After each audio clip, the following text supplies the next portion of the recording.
Alright, Shalom. Before I start, we give all praises to Yahweh, B'Hashem Yahushai, B'Hashem Rachach, double honors to the apostles and elders of Great Millstone. Peace, blessings, and salutations to all like Akim, Wak, learning, teaching, truth, and sincerity. Alright, this is going to be another quick video off of something I had watched last night. I'm going to put the link in it, link to this video in the description. Alright, and basically, this video right here, as the title is from BBC News, "What's Killing America's White Men?" All right, and after you watch the video, damn it, you'll see that click right here. You'll see. I'm gonna just read this under. It says every year nearly 45,000 people in America kill themselves. That is more than twice the number that die in homicides, and the numbers are increasing. There is one group in particular causing this spike. White middle-aged men. India Rakusin goes to Montana, where suicide rates are double the national average, to find out what drives so many of these men to despair and taking their own lives. All right, and we know why, according to Scripture. This is the end of Esau, the so-called white man's kingdom, and it's starting to process through his head. These Negroes is starting to get our type jobs. Women is starting to get our jobs. Arabs, Latinos, East Indians is starting to take our jobs. Our women are starting to turn to interracial dating. This is what's flowing through the head of Esau, the so-called white man. And this devil right here in the picture, he was about to kill himself. And then he looked at his dog and he got all mushy-hearted. And so he decided not to. All right, but this is showing you this is the end of Esau's kingdom. His men, his supposed to be warriors, his leaders, his hegemony, they're killing themselves. And not just poor regular Edomites. You got business executive Edomites. There's that one video that Edomite that jumped from the building. Oh man, it was funny. It's very funny. He jumped from a tall building and he hit the ground so hard that his body bounced back up in the air like 6 feet. He smacked the concrete so hard his body bounced vertically into the air about 6 feet. People was screaming and shit. All right, the time of the so-called white man is over. And he is now realizing that. That's why many of them are killing themselves. They're losing their jobs. They have to learn to be politically correct. They can't go around calling everyone nigger, or there's a chance they'll be persecuted. All right. This is the end of Esau's kingdom. So let's get some scriptures now. The curses, Deuteronomy. The curses being flipped unto our enemies. Deuteronomy, what is that? 28 and 37, I thought it was. Let's see.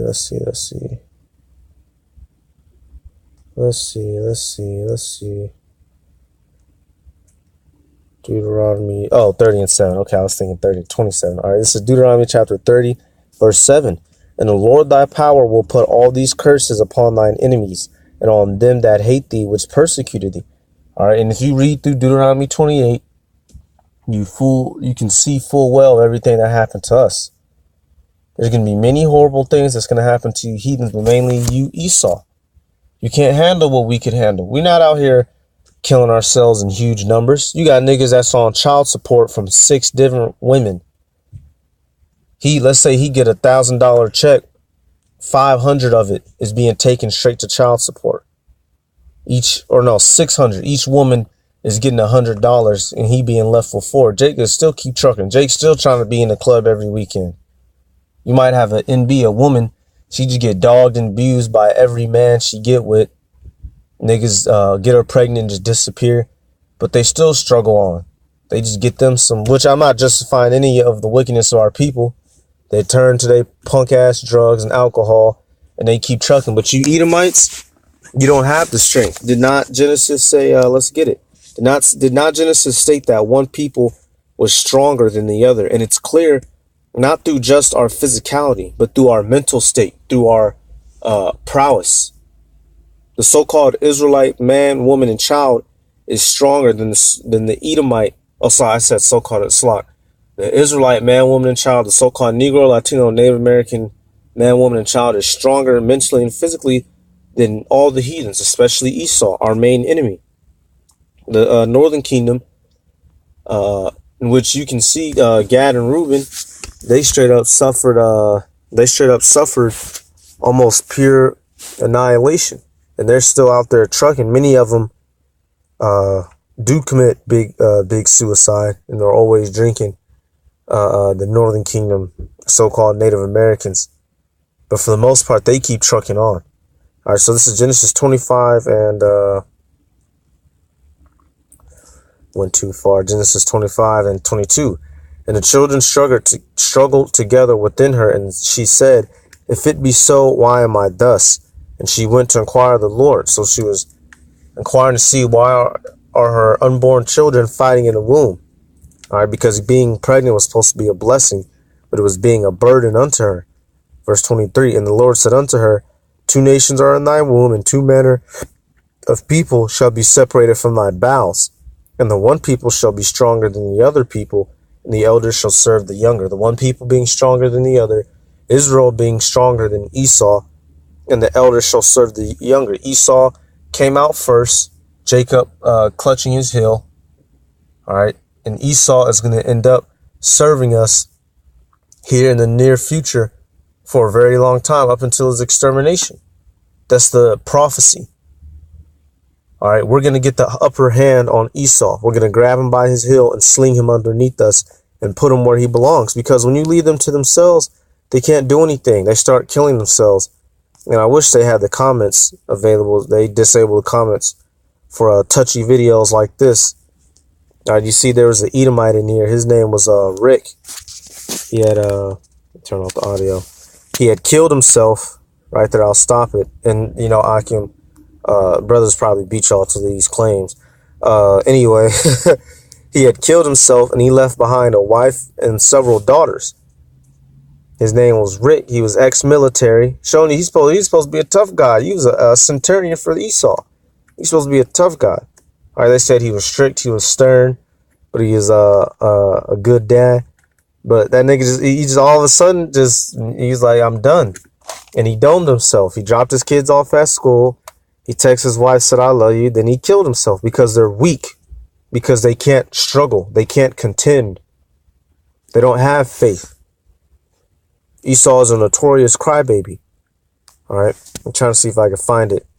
His kids is all writing little postcards and shit for him. Dad and all that bull. That was his wife. He left behind a widow. Come on, Esau. You can't be that. Come on, Esau. And she probably off ducking somewhere with a Jake. Uh-oh, 6'5" Terry Crews looking looking Jake. All right, let's see. Let's get Genesis.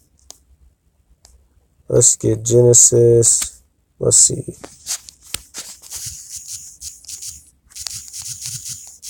Because Esau is a big crybaby.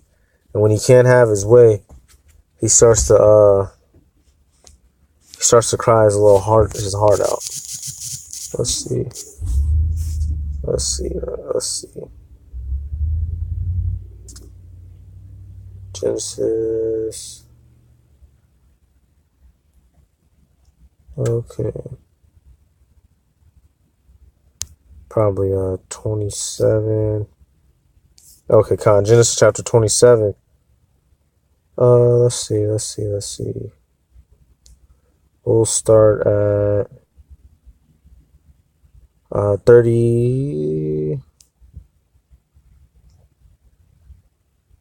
36, because this is when Esau lost the blessing to us. And the first thing he started to do, he didn't just man up and take it, which really he gave us his birthright, but he didn't man up and take it. What did he start doing? Genesis 27 and 36 says, and he said, is not he rightly named Jacob? For he hath supplanted me these 2 times. He took away my birthright, and behold, now he hath taken away my blessing. And he said, hast thou not reserved a blessing for me? So Esau started complaining of us. And which really, if you watch the video, you'll see the guy secretly, he's mad. Esau is mad because this isn't the same original so-called racist era that they're used to. They can't just step outside and killing a so-called Negro for eyeballing him. All right, like they used to be able to. They can't just have their way with. They can't see a Negro woman walking with a Negro man and just snatch her up and rape her. All right, or a Latino woman with a Latino man and just snatch her up and rape her, or have some natives going picking the mines, getting their gold for him. This is when you watch the video, you'll see that's really what he wants to say, but he words in a different way. The Edomite being interviewed by the one of the old Edomite men being interviewed by the Edomite woman. All right, that's why Esau's committing suicide. They know that their time is short, like it tells you in Revelation. But let me finish this. Genesis 27:38. And Esau said unto his father, hast thou but one blessing? My father, bless me, even me also, O my father. And Esau lifted up his voice and wept. So Esau's a big crybaby. This is what they do when times get hard. I forget how the saying goes. When times get hard, I forget how it goes, but when times get hard, Esau gets to killing himself. They don't get to going. They don't get hard. They don't toughen up. They just get to killing themselves. All right. Let's see. This is,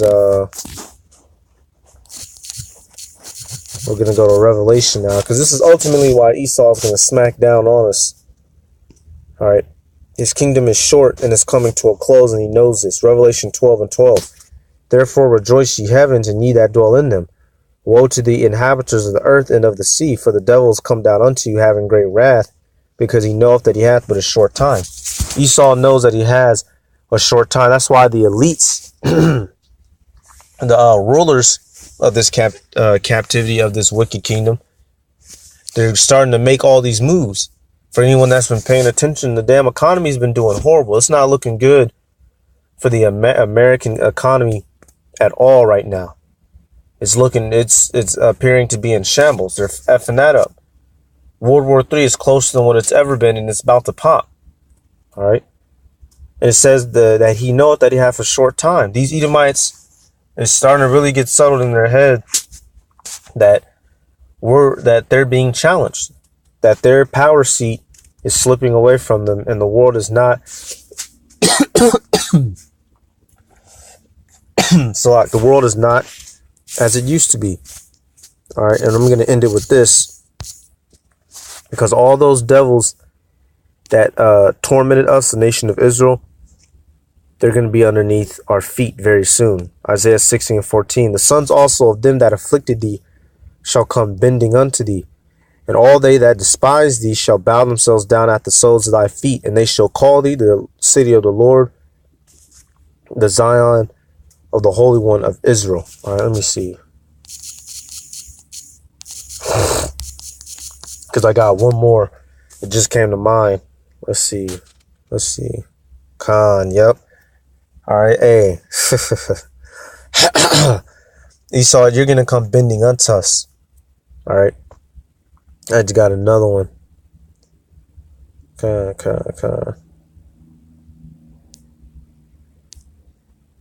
Let's see. Khan, yep. Job chapter 27, verse 13. This is the portion of a wicked man with the most high power, and the heritage of oppressors, which the so-called white man oppressed the Negroes, Latinos, and Native Americans, which they shall receive of the Almighty. So, like, 1 second. All right, so like, verse 14 now. It says, if his children be multiplied, it is for the sword, and his offspring shall not be satisfied with bread. This is the time that we're coming into. And then I just got to remember one more scripture, then I'll end it. But these little Edomites, these devils, they children is just going to be slaughtered off. All right, and they're starting to feel what it's like to be hated now. All right. They're starting to know what it's like to be looked down upon just because of the way you look. All right, verse 15. Those that remain of him shall be buried in death, and his widow shall not weep. So you little devils, you want to kill yourself? Go ahead, make some space, but your women is going to be happy, because now they get to go play on the other side of the grass. If the Akim know what I'm saying, they get to come venture out. They get to come test out some rumors that they've been hearing about their whole life. All right, they're gonna be nothing but bed wenches for Hebrew Israelite men in the kingdom. All right, very, very soon. And there's no, and if any of you Israelites have a problem with that, then you don't understand scriptures at all. All right, so let's see. I get this last one. Let's see.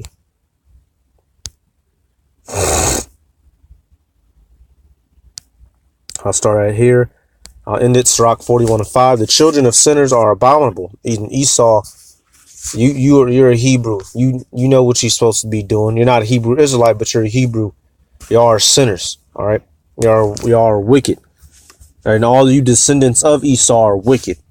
All right. And they that are conversant in the dwelling of the ungodly. Not all. Verse 6. The inheritance of sinners' children shall perish, and their posterity shall have a perpetual reproach. And that's what they're starting to have. Everyone's starting to say, F America. The white man is the devil. White people steal, kill. White people murder. White people lie.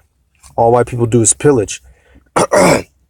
I'm saying white so you can understand what I'm talking about. This is what people are starting to say now worldwide.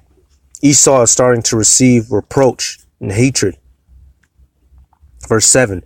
The children will complain of an ungodly father because they shall be reproached for his sake. This is why many of them are killing themselves. They're being looked at not in their noble light like how they're used to, but they're being looked down upon for being the wicked monstrosities and demons that they are. And they can't handle it. So what do? They go kill themselves, and they leave behind a whole house full of women like that one right there, leaving behind a widow. They leave behind a whole house full of women for us to take from. These little devils right here, leaving behind a whole house full of little delicate Edomite women for us to come take. All right. So with that, I'm going to give all praises to Yahweh, B'Hashem Yahushai, B'Hashem Rachach, the honors to the apostles and Ezra Millstone. Peace, blessings, and salutations to all like Akim, Wakwathim, learning, teaching, in truth and sincerity. With that, I'm going to say Shalom.